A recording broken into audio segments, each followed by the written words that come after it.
وزیر اعلیٰ خیبر پختونخوا محمد سہیل آفریدی کہتے ہیں کہ صوبے میں امن و امان اور گڈ گورننس اولین ترجیح ہے۔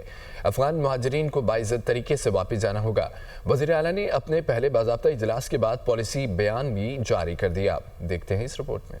وزیر اعلیٰ خیبر پختونخوا محمد سہیل آفریدی نے پہلے باضابطہ اجلاس میں ضم اضلاع کے لیے ٹرائبل میڈیکل کالج اور tribal university of modern sciences کے قیام کا اعلان کر دیا۔ اجلاس میں صوبائی حکومت کی گڈ گورننس روڈ میپ پر پیش رفت اور امن امان کی صورتحال کا تفصیلی جائزہ لیا گیا۔ اجلاس میں چیف سیکرٹری، آئی جی پی، انتظامی سیکرٹریز اور دیگر اعلیٰ حکام نے شرکت کی۔ تمام divisional commissioners, deputy commissioners, R P Os اور ڈی پی اوز بذریعہ ویڈیو لنک اجلاس میں شریک ہوئے۔ وزیر اعلیٰ نے پہلے اجلاس کے بعد پالیسی بیان بھی جاری کر دیا۔ محمد سہیل آفریدی کا کہنا تھا کہ پولیس کو کسی قسم کے فنڈز کی کمی کا سامنا نہیں ہوگا۔ صوبے میں امن لانا اور گڈ گورننس اولین ترجیح ہے۔ سرمایہ کاری کو دوبارہ فروغ دینے کی کوشش کروں گا۔ افغان شہریوں کو باعزت طریقے سے وطن واپس جانا چاہیے۔ وفاقی حکومت کی پالیسی کو لاگو کرنا مجبوری ہے۔ اولین ترجیح تو یہ ہے کہ ہم خیبر پختونخوا میں امن لائے۔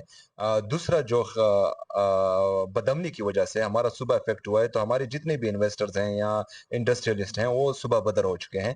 تو میں چاہ رہا ہوں کہ ان کو واپس لا کر یہاں پر ایز آف ڈوئنگ بزنس دوں، یہاں پر ان کو جو ہے فیسیلیٹیشن دوں، سیکیورٹی دوں، اور وہاں پر یہاں پر جو ہے وہ انڈسٹریز لگائیں۔ وزیر اعلیٰ کا کہنا تھا کہ وفاقی حکومت کے ساتھ کب بیٹھنا ہے بانی پی ٹی آئی سے ملاقات کے بعد طے کروں گا۔ بانی کی رہائی کے لیے تحریک کا اعلان پارٹی کی لیڈرشپ کرے گی۔ جب بھی بانی احتجاج کی کال دیں گے پھر واپسی نہیں ہوگی۔ بانی سے ملاقات کیے بغیر کابینہ اراکین کو فائنل نہیں کیا جائے گا۔ وزیر اعلیٰ کہتے ہیں، چاہتا ہوں وفاق کے ساتھ معاملات احسن طریقے سے چلیں، لیکن وہ نہیں چاہتے۔ مجھے میرے لیڈر سے ملنے دیا جائے، پھر آگے دیکھیں گے۔